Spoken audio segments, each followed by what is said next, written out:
No sé cuántos de ustedes han leído un libro que se llama Los 5 lenguajes del amor. Es un libro, creo yo, bastante conocido, bastante famoso. Si no se lo ha leído, se lo recomiendo, es muy práctico.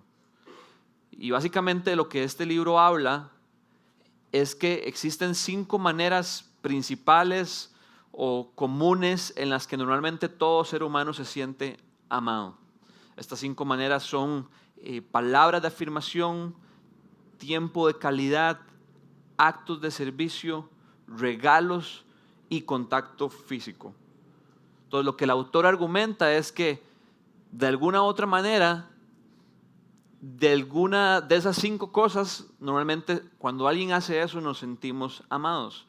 Y todos tenemos como algún tipo de ranking, no todos tenemos los mismos lenguajes del amor, eso es lo interesante, ¿verdad? Y por eso es que a veces hay roces o conflictos en las relaciones interpersonales, porque asumimos que nuestro mismo lenguaje del amor es el de la otra persona y no necesariamente. Entonces cada uno tiene nuestro ranking y para muchos es muy obvio, como para mí palabras de afirmación es lo número 1 y regalos es lo que menos me importa, o para mí contacto físico no puede faltar, y tiempo de calidad si hay, pero si no, no pasa nada.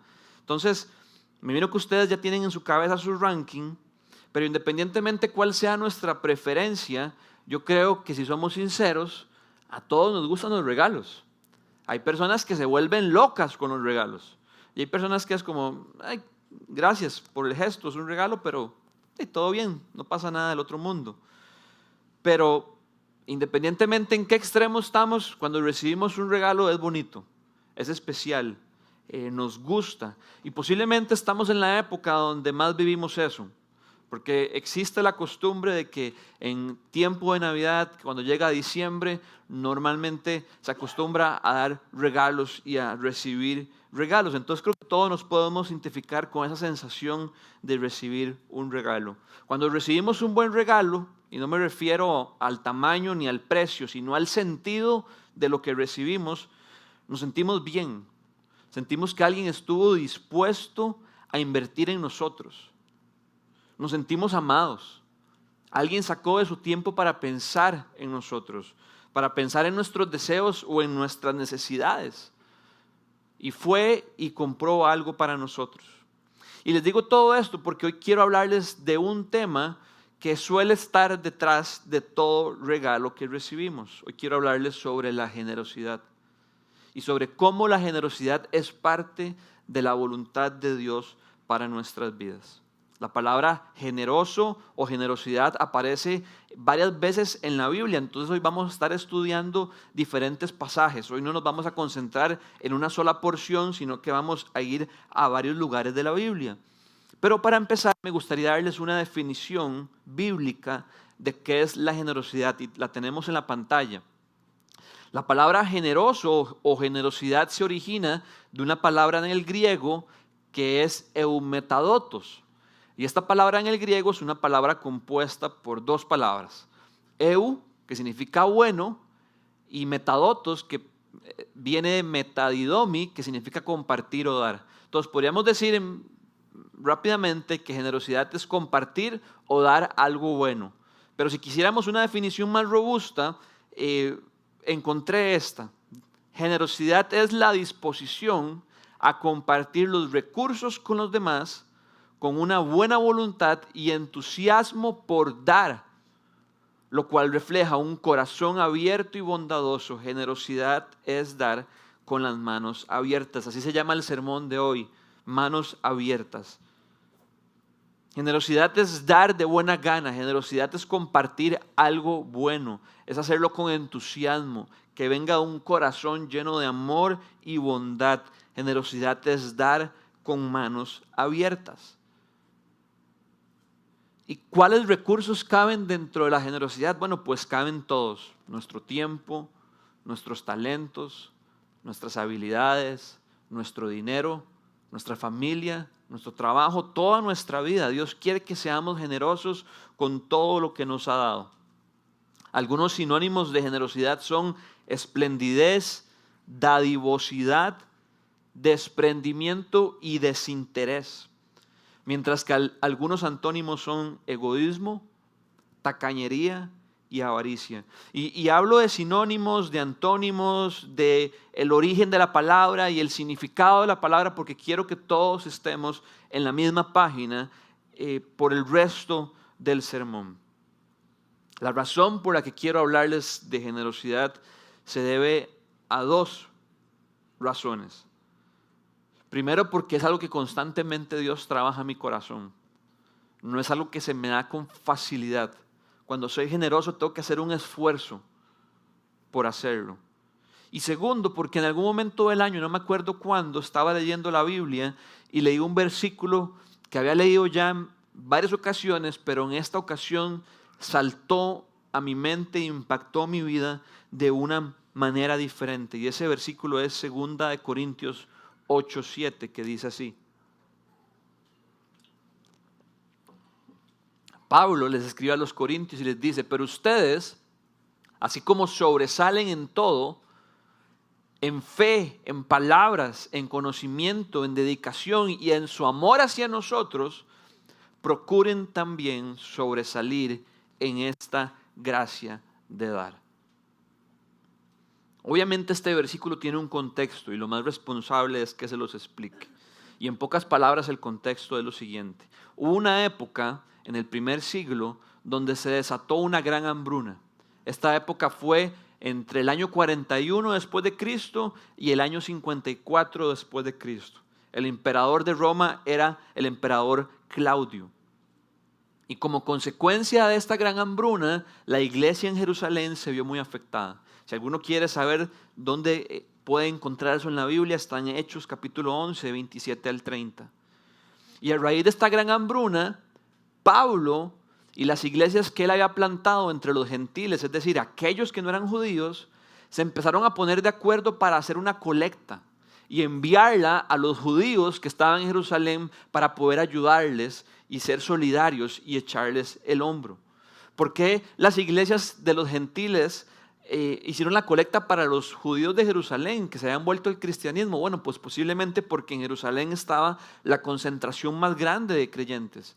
Era como el centro de operaciones donde nació todo y donde posiblemente había más necesidad. Entonces, conforme Pablo iba haciendo sus viajes misioneros y plantando iglesias, los instaba y los motivaba a apoyar a la iglesia en Jerusalén. Ya las iglesias de Galacia lo habían hecho, las iglesias de Macedonia también habían hecho su contribución y las iglesias de Corinto habían dicho que querían hacerlo, pero todavía no lo habían hecho. De hecho, si usted lee el final de Primera de Corintios, la primera carta, encuentra a los corintios diciendo: queremos ayudar. Y para Segundo de Corintios no lo han hecho. Y por eso es que Pablo les escribe esto. Pablo les dice: ustedes sobresalen en amor, sobresalen en conocimiento, sobresalen en un montón de cosas, pero yo los quiero instar a que también sobresalgan en la gracia de dar. Por lo tanto, súmanse a la causa y apoyen a los judíos, a los creyentes en Jerusalén.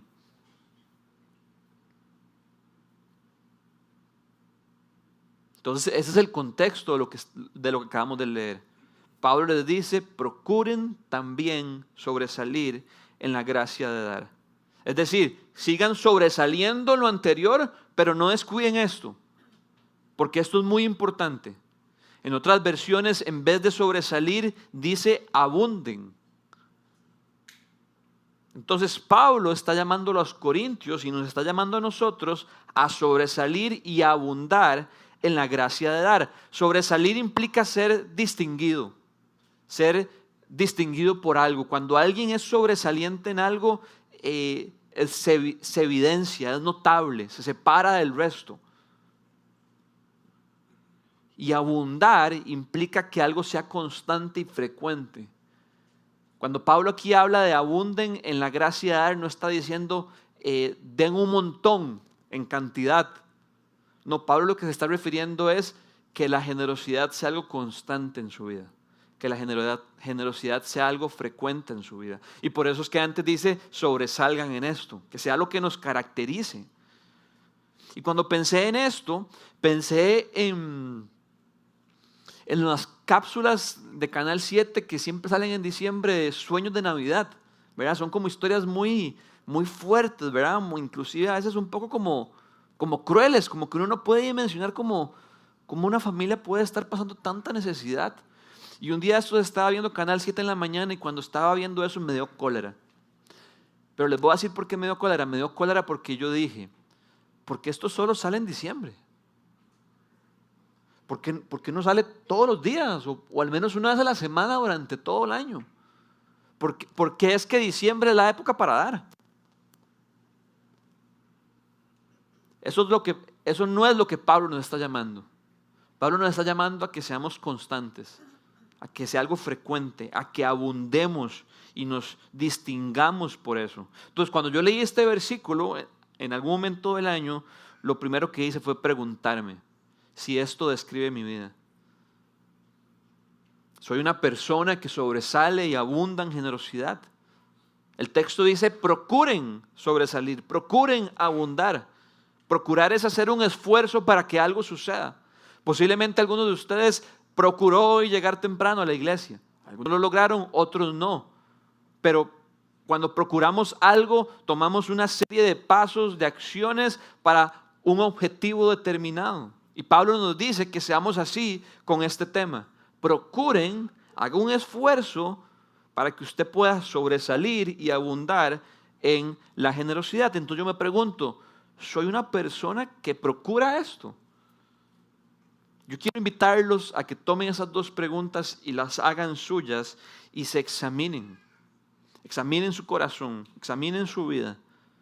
Porque yo estoy seguro que mi deseo y el deseo de Dios es que cada vez, cada uno de ustedes, con sus familias representadas y Casa 242 como un cuerpo de Cristo, podamos ser una iglesia que sobresale y que se distingue en generosidad.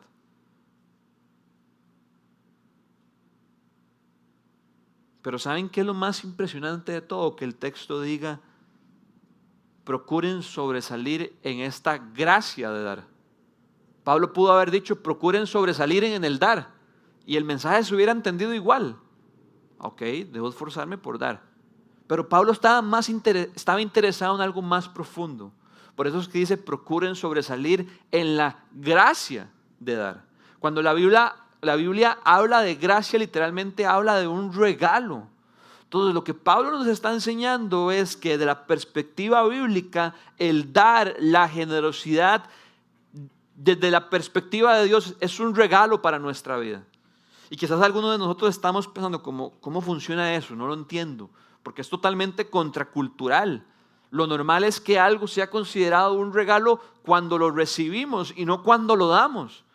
Pero parece que Pablo nos está enseñando que es al revés, que realmente ocurre una bendición en nosotros cuando damos en vez de que recibimos. De hecho, quiero que leamos el siguiente versículo, Hechos 20, 35. El apóstol Pablo dice, con mi ejemplo les he mostrado que es preciso trabajar duro para ayudar a los necesitados, recordando las palabras del Señor Jesús. Hay más dicha en dar que en recibir. Esto es lo mismo que Pablo está enseñando. Procuren sobresalir en la gracia de dar, porque dar es un regalo. ¿Cómo es la cosa? Y luego Jesús dice, hay más dicha en dar que en recibir. Quiero darles un ejemplo de esto. Podría decir sin miedo a estar diciendo una mentira, que de todas las veces que he ido a calles los miércoles, si usted nunca ha ido, lo invito yo el próximo miércoles, es el más lindo. Tamales, un ambientazo.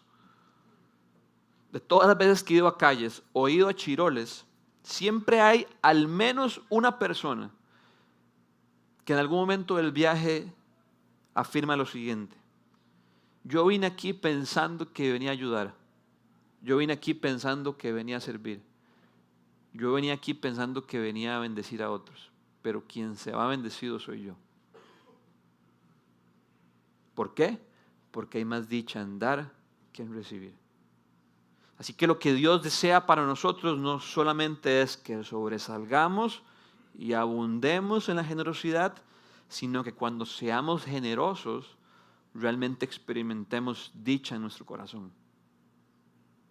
Que literalmente es como si nos estuvieran regalando cuando somos nosotros los que estamos compartiendo con otros.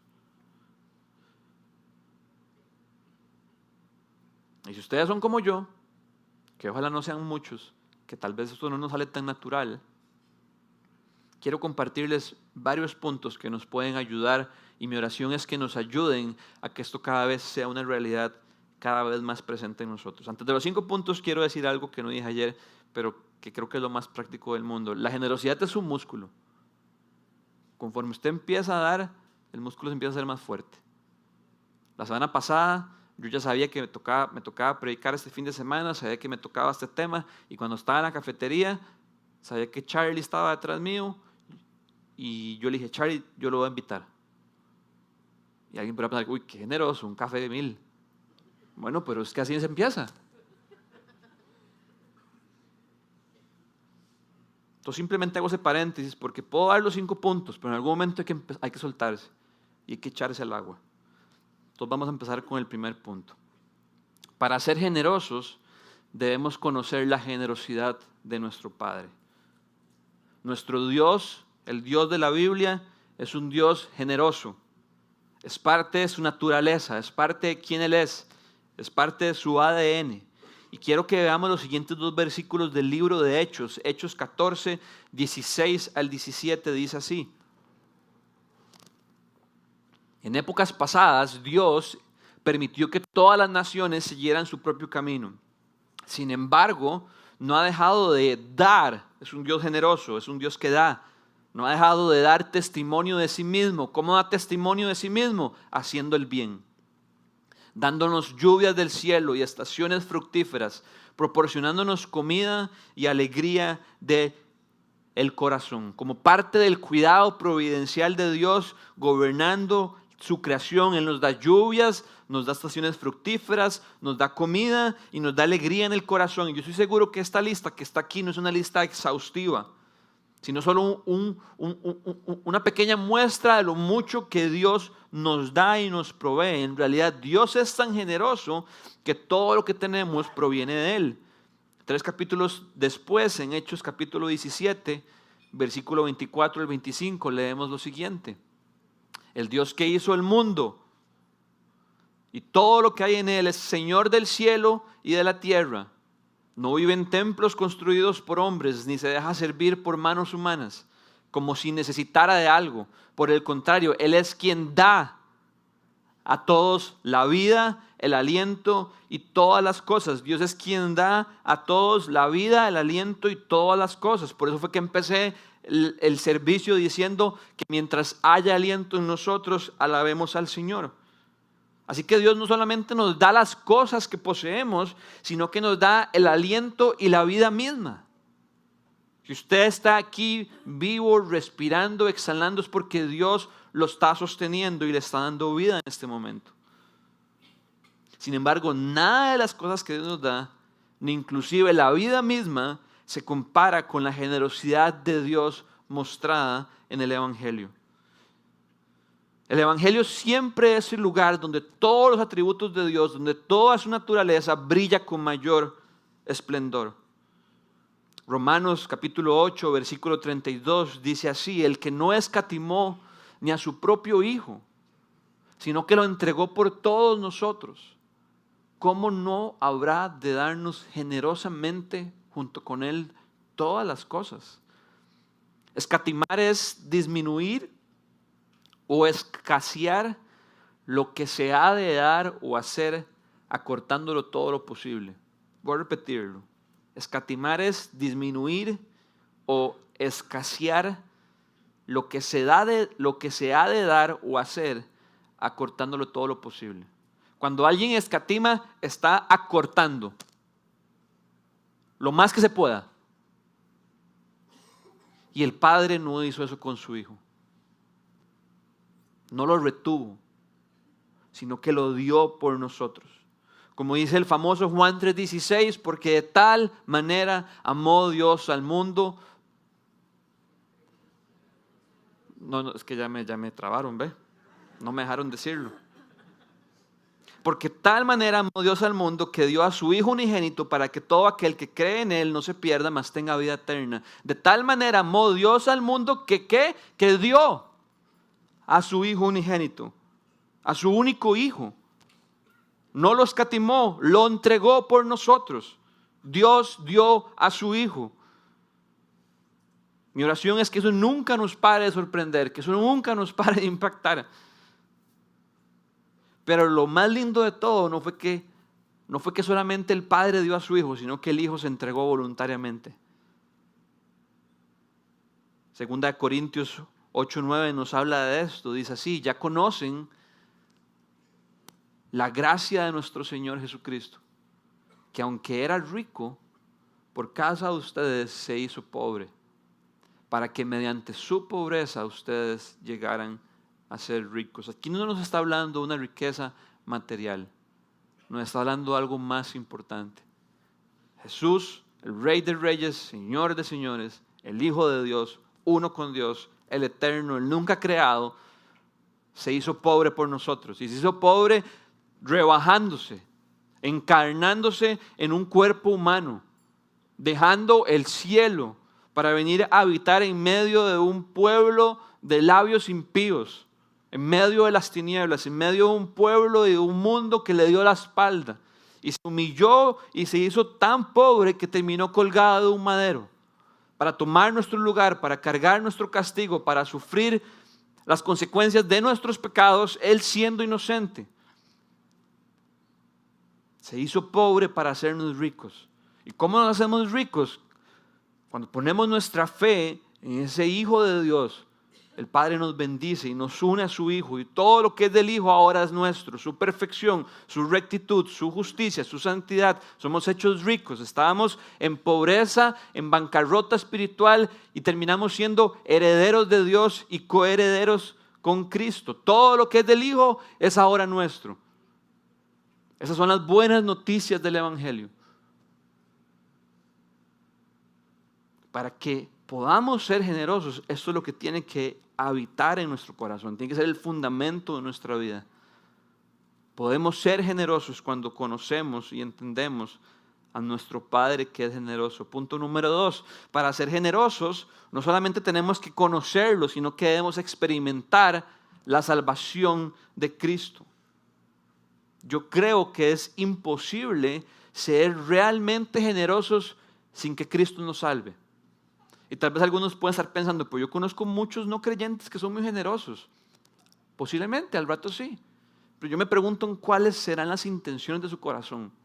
Porque acuérdense que la generosidad no es tanto el monto que damos o el tiempo que apartamos o qué tantos recursos compartimos. Porque podemos hacer eso por vanagloria, podemos hacer eso para que nos vean. Y Dios no está interesado en eso. Dios está interesado en la postura de nuestro corazón. Por eso es que digo que es imposible ser realmente generosos sin que Cristo nos salve. Y si estamos hablando de salvación, tenemos que entender que esto implica cada área de nuestra vida.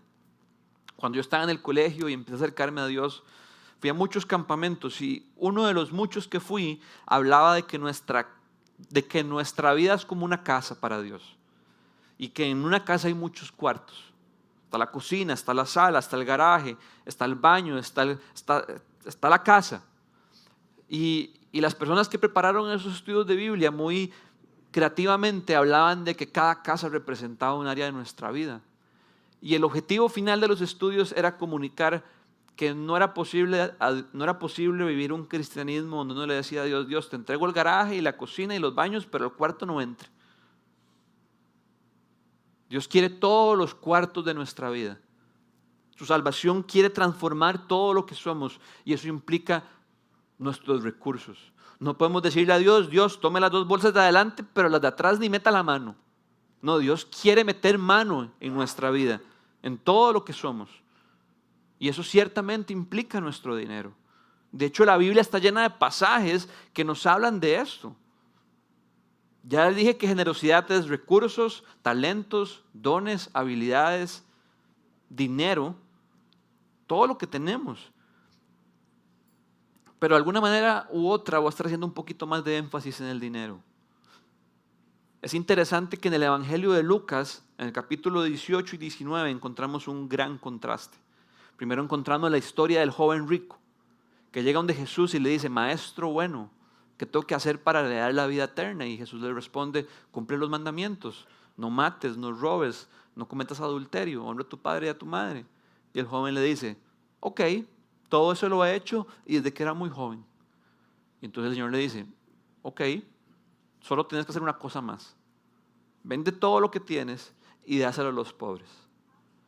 Y Lucas registra en su evangelio que este joven rico se fue muy triste. ¿Por qué se fue muy triste? Porque Jesús le dio por donde le dolía. Llegó muy gallito diciéndole, todo lo he cumplido. Y nuestro Señor, que todo lo sabe, dijo, ya sé por dónde viene usted. Le voy a dar por donde le duele.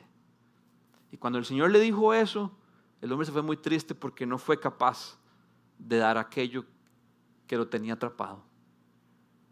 En ese momento se evidenció quién era realmente su Dios. Pero seguimos leyendo un poquito después y encontramos otra historia relacionada al dinero, pero muy diferente. Y es la historia de Zaqueo, el recaudador de impuestos.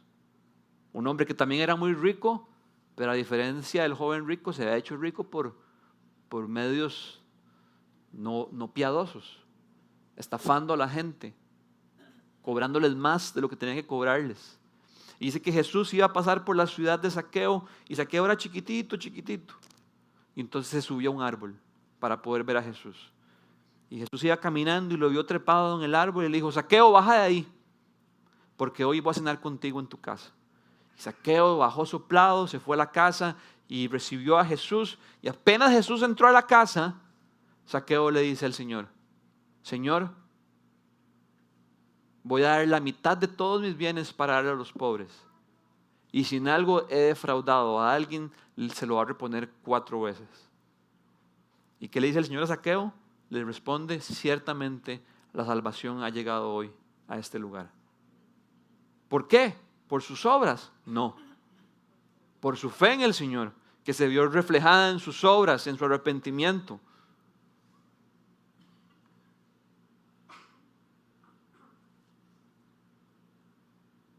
Este contraste nos demuestra que la salvación que Cristo nos ofrece, sí o sí, impacta todas las áreas de nuestra vida, incluyendo nuestro dinero.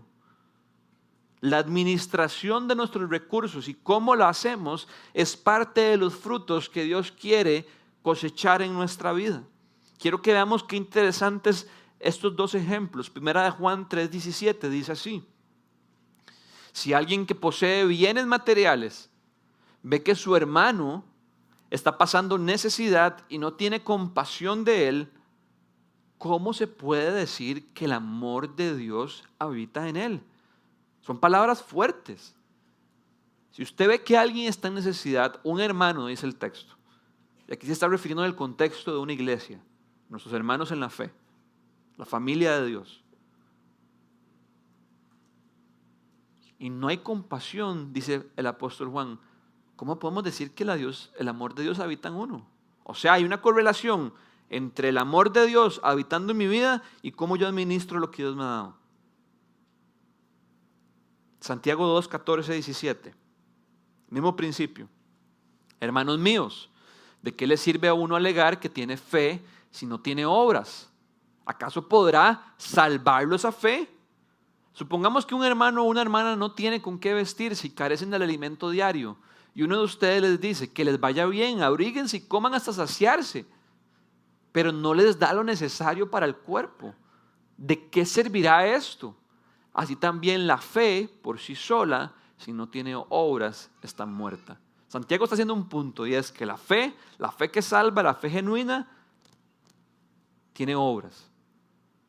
No somos salvos por obras, sino que la fe real se ve traducida en obras. Y de todos los ejemplos que pudo haber escogido, escoge algo relacionado con nuestros recursos. Y dice, a través del ejemplo que puso, ¿de qué sirve eso?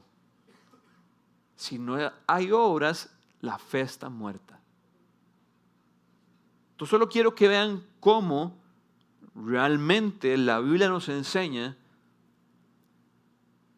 que nuestros recursos es parte de lo que Dios quiere transformar en nuestra vida y donde Dios quiere restaurar y donde Dios quiere que experimentemos su poder. No podemos divorciarlos. Punto número 3. Para ser generosos, debemos reconocer que todo lo que tenemos no es producto de nuestro esfuerzo ni capacidad. Una de las principales trabas para ser generosos es nuestro orgullo. Debemos tener mucho cuidado porque literalmente el orgullo nos secuestra y nos vuelve ciegos. Cuando alguien es secuestrado, es llevado contra su propia voluntad, es llevado a la fuerza. Su libertad es violada. Y eso es lo que hace el orgullo en nosotros, nos secuestra y nos vuelve ciegos.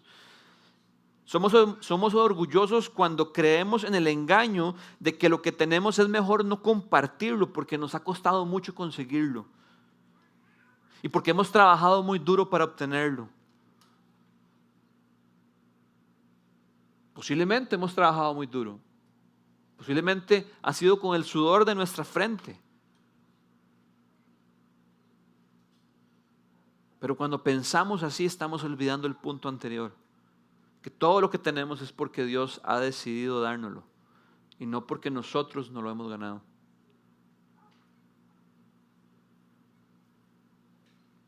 Santiago 1:17 dice,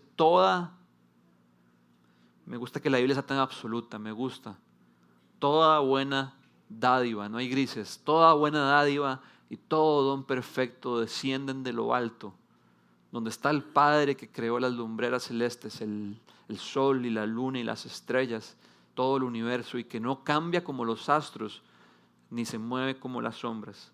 Si tan solo tuviéramos la capacidad de ver nuestra vida así, bajo ese lente, que todo lo que tenemos desciende de lo alto. Lo que pasa es que no se ve así, ¿verdad? Cuando llega la quincena, cuando vamos al súper, no sentimos que viene de lo alto. Tal vez los israelitas lo tenían más fácil cuando estaban en el desierto y caía el maná y caían las codornices. Y Dios les dijo, no guarden para el día siguiente porque si guardas se les pudre. Confíen que yo mañana les voy a dar otra vez. Y que hacían algunos cabezones, guardaban. Se les podría. Y al día siguiente volvió a aparecer. Caía del cielo. Si pudiéramos tener la capacidad de ver nuestra vida así, como que todo lo que tenemos es como si vinieran paracaídas, ¡pum!, cae del cielo y simplemente lo recibimos. Nuestra perspectiva sería totalmente diferente. 1 Corintios 4:7 dice, ¿quién te distingue de los demás? Estas 3 preguntas, imprima este versículo, pónganlo en la refri, pónganlo en la tele, pónganlo donde lo vea, pero estas preguntas tenemos que verlas constantemente. ¿Quién te distingue de los demás? ¿Qué tienes que no hayas recibido? Y si lo recibiste, ¿por qué presumes? Porque sos orgulloso, como si no te lo hubieran dado. Me encantan esas preguntas porque nos ubican, y nos ubican rápido. ¿Qué nos distingue de lo demás? Nada nos distingue. ¿Y cómo Pablo no responde a las preguntas? Pero cada pregunta va construyendo sobre la otra. ¿Qué te distingue de los demás? De nada. ¿Y cómo te das cuenta de eso? Pues que todo lo que tengo lo he recibido. Y así es en todo mundo, entonces nada me distingue. Y si lo recibiste, ¿por qué sos presumido? En serio tenemos que tener mucho cuidado con esta filosofía de que yo lo he conseguido, de que por mi esfuerzo y que por mi trabajo yo lo he conseguido. Sí, eso no estoy quitando eso. Pero últimamente no viene de ahí. Vean qué buen pasaje, Deuteronomio 8, 12 y 18. Instantes antes de que el pueblo de Israel entrara a la tierra prometida, Dios les da esta advertencia. Cuando hayas comido y te hayas saciado, cuando hayas edificado casas cómodas y las habites, cuando se hayan multiplicado tus ganados y tus rebaños, y hayan aumentado tu plata y tu oro, y sean abundantes tus riquezas, no te vuelvas orgulloso. Y ya vamos a ver más adelante cómo es que nos volvemos orgullosos. Ni olvides al Señor tu Dios. Vean qué Dios más generoso. Quien te sacó de Egipto, la tierra donde viviste como esclavo. El Señor te guió a través del vasto y horrible desierto, esa tierra reseca y sedienta, llena de escorpiones venenosas, de serpientes venenosas y escorpiones. Te dio el agua que hizo brotar de la más dura roca. En el desierto te alimentó con maná, comida que jamás conocieron tus antepasados. Así te humilló y te puso a prueba para que al fin de cuentas te fuera bien. Y así es como nos volvemos orgullosos. No se te ocurra pensar: esta riqueza es fruto de mi poder y de la fuerza de mis manos. Recuerda al Señor tu Dios, porque Él es quien te da el poder para producir esa riqueza. Así ha confirmado hoy el pacto que bajo juramento hizo con tus antepasados. Moisés estaba a punto de morir. Él no iba a entrar a la tierra prometida, lo iba a hacer Josué. Pero antes de que el pueblo cruzara el río Jordán, Dios ocupaba que tuvieran esto claro. Esa tierra es una tierra abundante, es donde fluye la leche y la miel. Ustedes se van a multiplicar, se van a sentar, pero no sean orgullosos. No se les ocurra pensar que esto es producto de nuestro esfuerzo, que esto es producto de nuestras capacidades.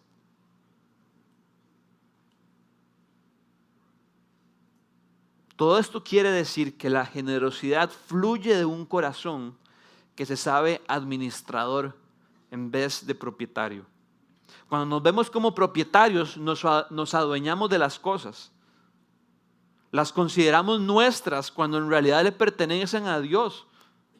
Y nosotros solamente somos sus administradores. Sí, tenemos un carro a nuestro nombre, tenemos una casa. En un papel dice que yo estoy casado con Rebeca, pero eso es porque vivimos en un mundo donde tiene que haber claridad y orden, donde tiene que ser claro qué le pertenece a quién, pero no porque realmente nos pertenezca. En el momento en el que Dios nos las quiere dar, no las da, y en el momento en el que nos las quiere quitar, no las quita. Eso dijo Job: bendito sea el nombre del Señor.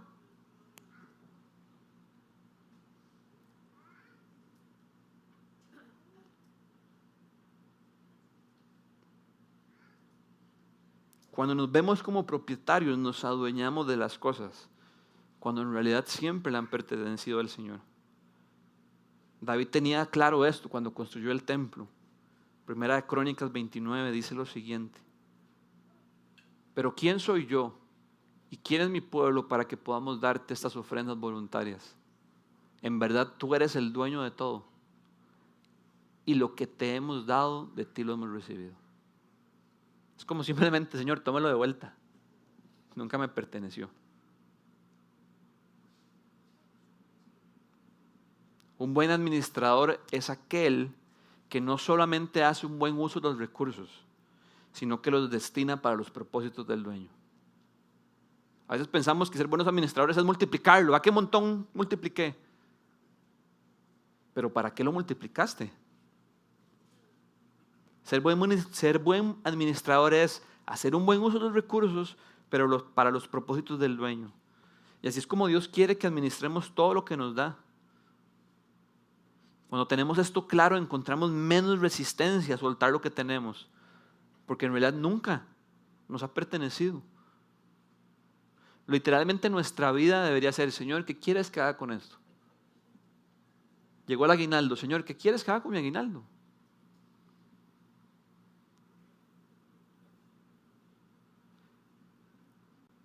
Esto me hizo acordarme una vez que una persona muy cercana de la iglesia me exhortó bastante fuerte. Y no digo fuerte porque fue concho o no amoroso, de hecho fue muy amoroso. Fue fuerte porque era algo pesado, era algo que venía del Señor. Y antes de empezar a hablarme, me dijo que de hace rato él sabía lo que tenía que decirme, pero que simplemente estaba esperando a que Dios le diera luz verde. Y en ese momento que estábamos reunidos me dijo: Dios me acaba de dar luz verde, ahí le va. Y para mí fue un momento demasiado de enseñanza, porque pensé tantas cosas. Yo dije: pucha, yo quisiera ser así, no quisiera ser impulsivo, quisiera ser siempre guiado por el Señor. Pero les cuento esto porque así es como deberíamos ser con nuestros recursos. Si el Señor da luz verde, que no seamos lentos para dar. Lo que pasa es que a veces vivimos como si el semáforo estuviera en amarillo, ¿verdad? Como le doy, no le doy, le doy, no le doy.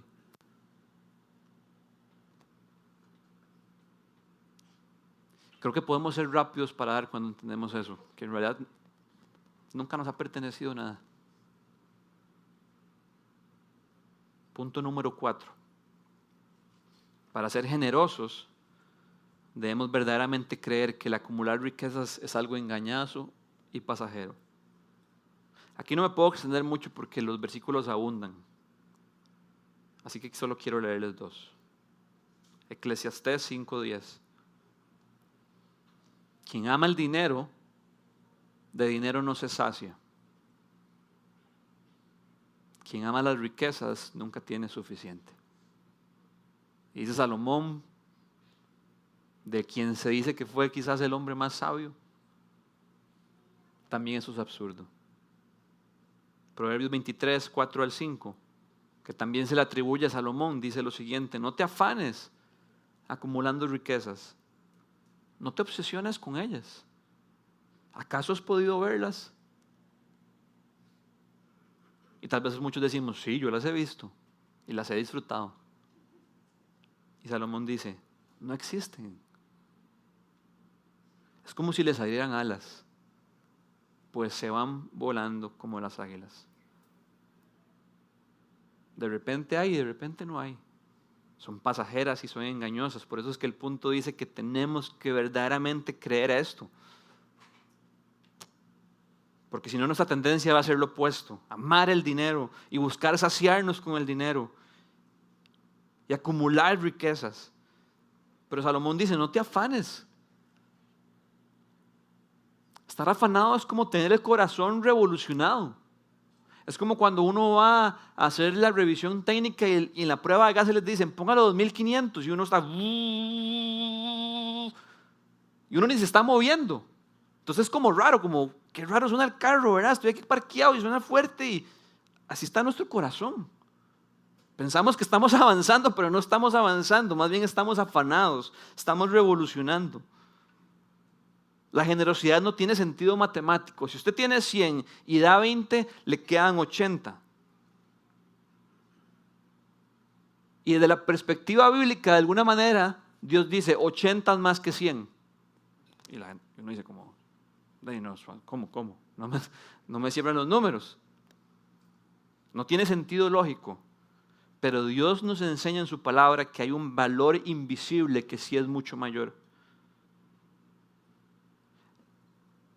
Esto debemos tenerlo claro y pedirle mucha ayuda al Señor. Porque si nuestro criterio de éxito en la vida es siempre tener más, adivinen qué va a pasar. Va a ser muy difícil y casi que imposible que seamos personas generosas. Porque va a atentar contra nuestro criterio de éxito. Si mi criterio de éxito es siempre tener más, va a ser muy difícil que podamos compartir con otros. Hay un dicho que dice que quien muere con más juguetes muere más feliz. Y parece que Dios nos está enseñando todo lo contrario. En cuanto a los recursos, no es más exitoso el que más tiene. Tal vez muchos ocupan escuchar eso hoy aquí. Yo ocupo recordarlo. Yo ocupo creerlo. No es más exitoso el que más tiene, sino el que es más fiel en ser un buen administrador. Es el criterio de éxito de Dios.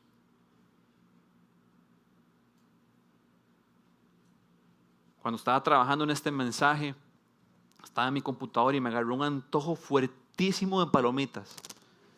Y yo dije, qué rico unas buenas palomitas. Y se escucha al otro lado de la oficina la voz de Joe diciendo, ¿quiere palomitas? Y yo dije, ma, ¿usted tiene palomitas? Yo estaba tan antojado que fue como, ¿usted tiene? Y yo me dijo, ¿quiere? Y yo le dije, ma, ¿usted tiene palomitas? Y yo me dijo, ma, ¿quiere palomitas? Yo le dije, sí, claro, sería increíble. Y ya, se quedó callado. Y como al minuto llega Joe, no, al minuto no, porque hay que ponerlas como 3 minutos en el microondas. Como a los 5 minutos llega Joe y me las da un tazón así, gigante, solo para mí. Y yo estaba tan feliz.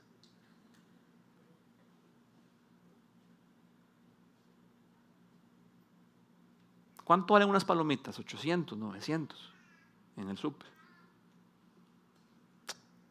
Tal vez algunos están pensando, ay, no es para tanto. Pero desde el punto de vista bíblico de 100 menos 20 es 80 y eso, quiere decir que en ese momento Joe se desprendió de sus palomitas para compartirlas conmigo. Eso es éxito. Y el último punto del sermón es que para ser generosos debemos confiar que Dios es nuestro proveedor. Con esto no me refiero a todo lo que ya he dicho de que todo lo que tenemos es porque Él nos lo ha dado. Creo que eso ya ha quedado claro. Me refiero a que cada vez que seamos generosos debemos confiar a que no importa cuánto o qué estemos soltando, Dios se va a encargar de proveer para nuestras necesidades. Yo no sé si Joe tenía una guaca de 5 palomitas o de 4 o de 3, pero soltó una. No estoy diciendo que si Joe soltó una, Dios le va a proveer otra. Eso es el evangelio de la prosperidad. Lo que estoy diciendo es que cuando somos generosos, no importa lo que estemos dando, Dios se va a encargar de que a nosotros no nos falte. Primera de Timoteo 6, 17 al 19 dice lo siguiente. Y cuando digo que no nos, es que hay que hacer tantas aclaraciones, ¿verdad? Cuando digo que no nos falte, no me refiero a los lujos. Me refiero a las necesidades. Primera Timoteo 6, 17 al 19 dice, a los ricos de este mundo, que somos todos nosotros, mándales que no sean arrogantes, no sean orgullosos, ni pongan su esperanza en las riquezas. ¿Por qué? Porque son muy inseguras. ¿Se acuerdan del proverbio? Son como las alas, las águilas, y salen volando. Sino que pongan su esperanza en Dios. ¿Por qué en Dios? Porque Dios nos provee de todo en abundancia para que lo disfrutemos. Mándales que hagan el bien, que sean ricos en buenas obras. Ahí es donde Dios quiere que seamos ricos. Ahí es donde Dios sí quiere que acumulemos. Por eso es que Jesús dijo, no acumulen tesoros en la tierra, donde el óxido y la polilla lo carcome, sino en el cielo. Que sean ricos en buenas obras y generosos, dispuestos, ven aquí la definición de generosidad, dispuestos a compartir lo que tienen. La razón por la que podemos ser generosos es porque tenemos nuestra esperanza en Dios y Dios nos provee. Él ha prometido hacerlo y Él no cambia, Él es siempre el mismo y lo que promete Él lo cumple. Devuélvete un toque, Ariel, porfa. Nunca había visto esta conexión hasta este fin de semana. Dice, nos gusta la primera parte, ¿verdad? Pongan su esperanza en Dios que nos provee todo en abundancia para que lo disfrutemos. Y todo el mundo dice amén. Yo quiero eso, que me provean abundancia para disfrutarlo. Qué rico. Pero vean qué interesante lo que Pablo le escribe a Timoteo en el siguiente reglón. Mándales que hagan el bien, que sean ricos en buenas obras y generosos, dispuestos a compartir lo que tienen. Para mí aquí siempre ha habido un conflicto. Porque yo digo, o es para disfrutarlo o es para compartirlo. Entonces, ¿cuál de las dos es? Y nunca he podido responder. Hasta este fin de semana sentí que el Señor me iluminó. Sentí que el Señor me iluminó y me dijo, Dios nos provee en abundancia para que lo disfrutemos. ¿Y sabe cómo se disfruta eso? Compartiéndolo. ¿Por qué? Porque hay más dicha en dar que en recibir. Qué difícil creer eso, ¿verdad? Se ocupa fe. Que realmente yo disfruto de lo que Dios me da cuando yo lo comparto, cuando yo soy generoso.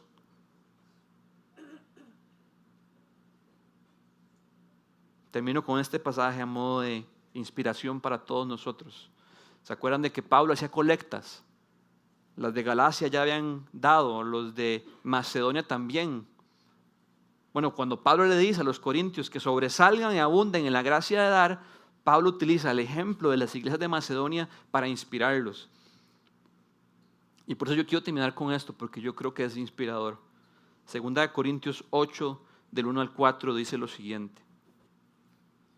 Ahora, hermanos, queremos que se enteren de la gracia que Dios ha dado. Ven, es una gracia. Es un regalo. Queremos que se enteren de la gracia que Dios ha dado a las iglesias de Macedonia. ¿Qué gracia? ¿Qué regalo? Bueno, pues que en medio de las pruebas más difíciles, su desbordante alegría y su extrema pobreza abundaron en generosidad, en rica generosidad. Soy testigo, dice Pablo, de que dieron espontáneamente. No había alguien ahí claveándolos, no, fue algo espontáneo. Que dieron espontáneamente tanto como podían y aún más de lo que podían, rogándonos con insistencia que les concediéramos el privilegio de tomar parte en esta ayuda para los santos. Casa 242, que Dios nos ayude a ser una comunidad así. Nuestro nombre es Casa 242, que se remonta a la iglesia primitiva que decía que los creyentes se reunían día con día y partían el pan y lo compartían con alegría y generosidad. Que Dios nos ayude a que esa sea nuestra esencia y a que nunca lo perdamos, que sea lo que nos distingue y que sea en lo que abundemos.